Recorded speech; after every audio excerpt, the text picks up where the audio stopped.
I'm here with the Reverend Dr. Michael Lloyd, Principal of Wycliffe Hall Seminary at Oxford University. Thank you so much, Michael, for joining us today. Well, it's a real pleasure to be with you. As you know, Frederick Buechner will soon be turning 90 years old. Is there anything you would like to wish him for this great milestone? It is a great milestone, or millstone, perhaps. We in this country have just been celebrating Her Majesty the Queen's 90th birthday, so we're into wishing people happy 90th birthdays.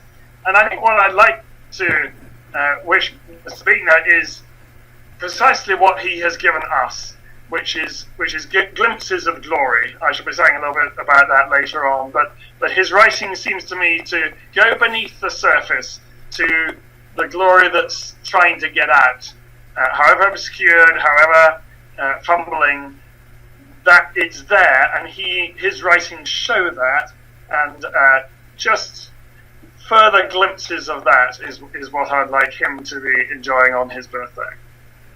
Well, thank you so much, Michael. That was wonderful. I'm sure Mr. Buechner will greatly appreciate that. Next, can you tell me how you first learned about his work? Yes, I first learned about his work from N.T. Wright, the New Testament scholar, who I have known for 38 years or so, because he was my college chaplain when I was at university. And he just told me that he was reading Godric, which is one of Mr. Buechner's novels, and said how much he enjoyed it. And so I went off and bought it, and the first line absolutely captured me. It's one of the great first lines of literature. 5 friends I have had, and 2 of them snakes.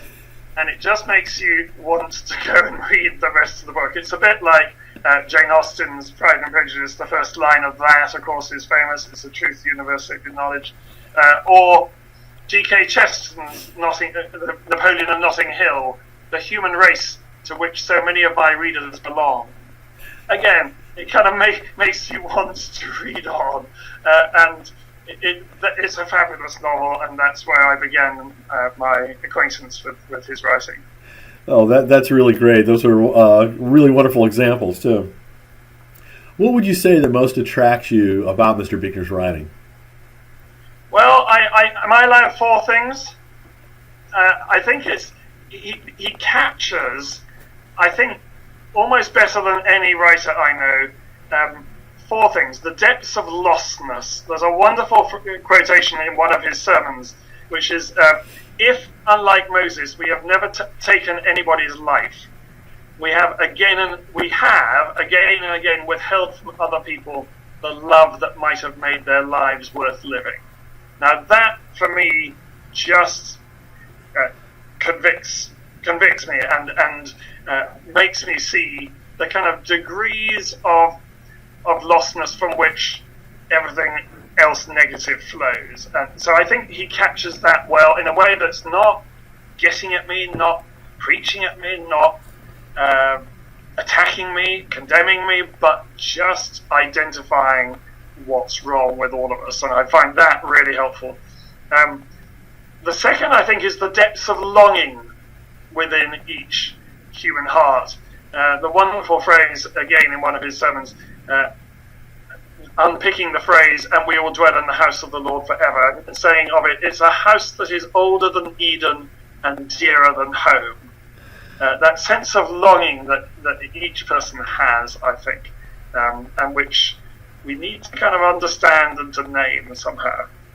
Thirdly, I think there's the compassion of understanding that he has. Godric is a very complex character, and we get to know why he is as he is.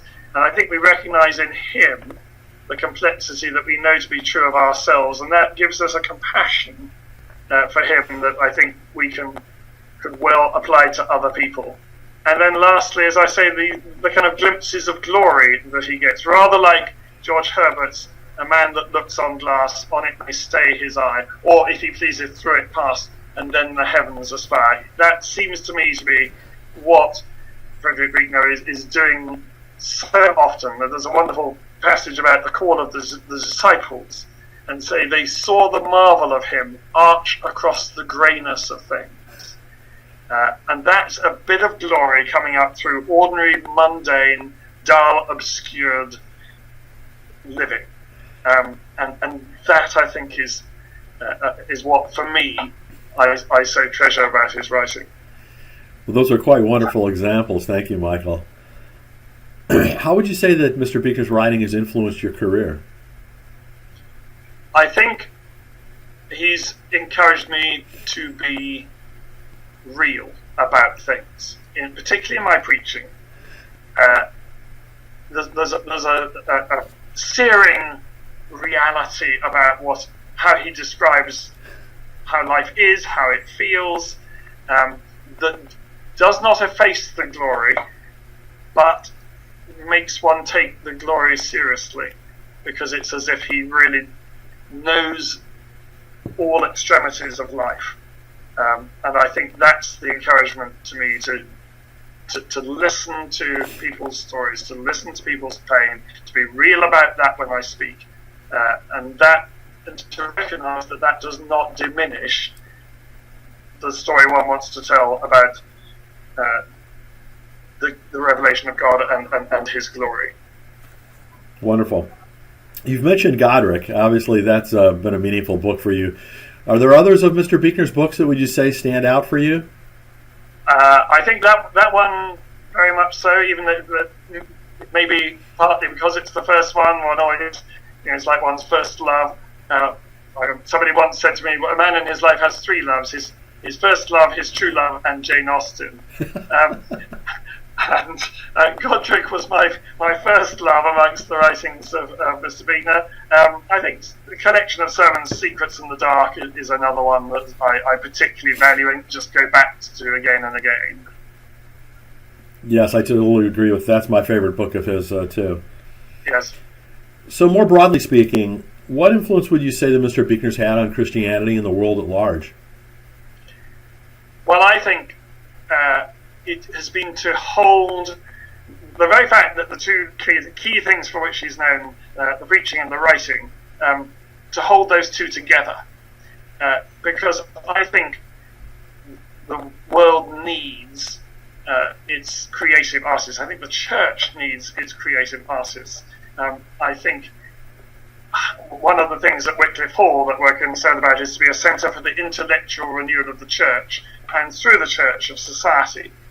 And you do that with your intellectual writing and your academics and all that, but you also do it through your creative artists, because they change what people can imagine, and that changes what people can believe. So that, I think, has an extraordinary impact on what a culture finds believable. I think it's people like Mr. Buechner, C.S. Lewis, people like that who actually shift what people find they can believe. I'm a huge fan of the music of Handel, and in his day, the big threat to Orthodox Christianity was deism. And I think there are three people who stopped that from sweeping Orthodox Christianity off the field. One was Joseph Butler, the Bishop Butler, who wrote a book called An Analogy of Religion, which out-fought and out-argued deism. The second was John Wesley and his preaching. And the third, I think, I haven't got time to argue this, was the compositions and works of Handel himself, which I think were explicitly entering that controversy. And so you have somebody appealing to the mind, you have somebody, Wesley, appealing to the heart, and you have Handel appealing to the imagination and creativity. And I think those three together are what you need if you're going to change the way society thinks and believes. Wow, that's really a great analogy. Thank you. I know that this next question is difficult, but if you were to sum up Mr. Buechner in a few words, what would you say? Oh, I just think reality. I think reality. Or rather, perhaps, and it's a clumsy word, but realness. His writings are utterly real. They're true to the way things are, and yet they set things in a wider, deeper, and more glorious context. And that, for me, is an utterly mesmerizing combination. Well, Michael, thank you so much for all of your wonderful insights. This has been a great conversation. We appreciate it very much. Before we finish, is there anything that you'd like to add? Well, I'm incredibly grateful to Mr. Buechner for all his work and the inspiration of it, but I would also like to say how grateful we are to the work of the Frederick Buechner Centre. We've benefited it hugely at Wycliffe through the Preaching Prize and the Creative Writing Prize, and so that's inspiring another generation, getting them to do those two vital things better, more richly, more really, and more gloriously. So thank you very much indeed. Well, thank you so much, Michael. We appreciate your time today, and I know Mr. Buechner will greatly appreciate hearing from you. Well, a very happy birthday to you, sir. Thank you for all you do. Thank you.